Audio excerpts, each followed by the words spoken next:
ଆମର ରାଇରଙ୍ଗପୁର ଟାଉନ ଥାନାର sub inspector ଆଲୋକ ସିଂ ଆଉ ଅଲଗା ଷ୍ଟାଫ୍ ମାନେ ଯେତେବେଳେ ପେଟ୍ରୋଲିଂ କରୁଥିଲେ ସେମାନେ ଖବର ପାଇଲେ ଯେ ଭାଲୁବସା ପେଟ୍ରୋଲ ପମ୍ପ ପଛପଟେ କିଛି ଅଜଣା ଯୁବକ ଆରାଉଣ୍ଡ 5-6 ଜଣ ଯୁବକ ସେଠି ବସି ଗୋଟେ ଯୋଉ ଆମର ରୋଡ ଡକାୟତି କରିବା ପାଇଁ ସେମାନେ ପ୍ଲାନିଂ କରୁଛନ୍ତି। ସେମାନେ ଖବର ପାଇକି ଆମର ପୁଲିସ ଟିମ୍ ସେଠାକୁ ଗଲେ ଏବଂ ଦେଖିଲେ ଯେ ଆମର 3 ଜଣଙ୍କୁ ସେମାନେ ଧରି ପାରିଲେ ଆଉ ବାକି 2-3 ଜଣ ସେମାନେ ଏସ୍କେପ୍ କରିକି ପଳେଇ ଗଲେ। ଆଉ ତାଙ୍କ ପାଖରେ ସେମାନେ ବୋଧେ ମଦ ପିଉଥିଲେ, ମଦ ବୋଟଲ ଥିଲା, ସିଗାରେଟର ବଟ୍ ଥିଲା, ପାଣି ବୋଟଲ ଇତ୍ୟାଦି ସବୁ ଥିଲା।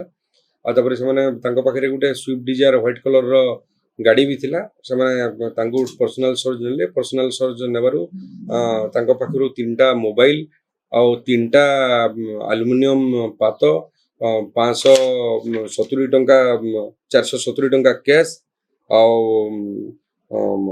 ଏଟିଏମ୍ କାର୍ଡ 3ଟା ଆଉ ଗୋଟେ 3ଟା ଆଧାର କାର୍ଡ, ଗୋଟେ ଡିଏଲ୍ ଆଉ ଛୁରୀ, ଲୁହା ରଡ୍ ଆଉ ଗୋଟେ ଟୟ ପିସ୍ତଲ, ଏମିତି ସବୁ ଗୁଡ଼ାଏ ଜିନିଷ ଇନକ୍ରିମିନେଟିଂ ଆର୍ଟିକଲ ବାହାରିଲା।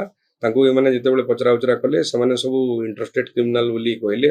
ଜଣେ ଆଦିତ୍ୟପୁରର ବୋଲି କହିଲା, ଯୋଉଟାକି ଆମର ସଡେକେଲା ଖରସୁଆଁର। ଆଉ 2 ଜଣ ସେମାନେ ହେଉଛନ୍ତି ୟୁପିର।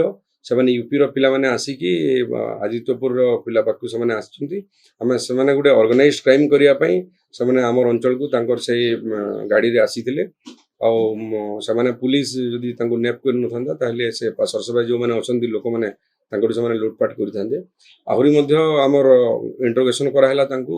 ଗୋଟେ ସଷ୍ଟେନେବଲ୍ ଇଣ୍ଟରୋଗେସନ୍ କଲାରୁ ଜଣାପଡ଼ିଲା ଯେ ସେମାନେ ଗୋଟେ ଏଟିଏମ୍ ଲୁଟେରା ବି। ସେମାନେ ଯେଉଁ ପାତ ତାଙ୍କ ପାଖରୁ ଆମେ ପାଇଛୁ ସେ ପାତକୁ ସେମାନେ ଏଟିଏମ୍ରେ ବ୍ଲକ୍ କରିଦେଉଥିଲେ। ଆଉ ଲୋକମାନେ ଆସିଲା ପରେ ଯେଉଁ ଏଟିଏମ୍ ପଶଉଥିଲେ ପଇସା ବାହାରୁ ନଥିଲା, ଲୋକମାନେ ପଳେଇଗଲା ପରେ ସେମାନେ ସେଇ ପଇସାକୁ ସେମାନେ ନେଇକିରି ପଳଉଥିଲେ। ଆଉ ଆମେ ସେଇ 3 ଜଣଙ୍କୁ ଆମର ଆରେଷ୍ଟ ହେଇଛି, ସେମାନେ ଆଜି ଫରୱାର୍ଡ ହେବେ।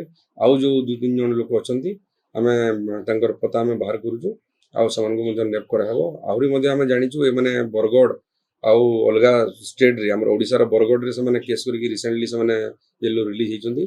ଆହୁରି ଅନ୍ୟ ଜାଗାରେ ମଧ୍ୟ ସେମାନେ ଏଇଭଳିଆ ଡକାୟତି ଆଉ ଏଇଭଳିଆ ଏଟିଏମ୍ ଲୁଟ୍ କରୁଥିଲେ। ଆମର ଇନଭେଷ୍ଟିଗେସନ୍ ଅନ୍ ଅଛି ଆଉ ଆମେ ଆହୁରି ତଦନ୍ତ ଜାରି ରହିଛି। ଆମେ ତଦନ୍ତରେ ଆଉ ବି କିଛି ଜିନିଷ ଆମେ ପାଇବୁ।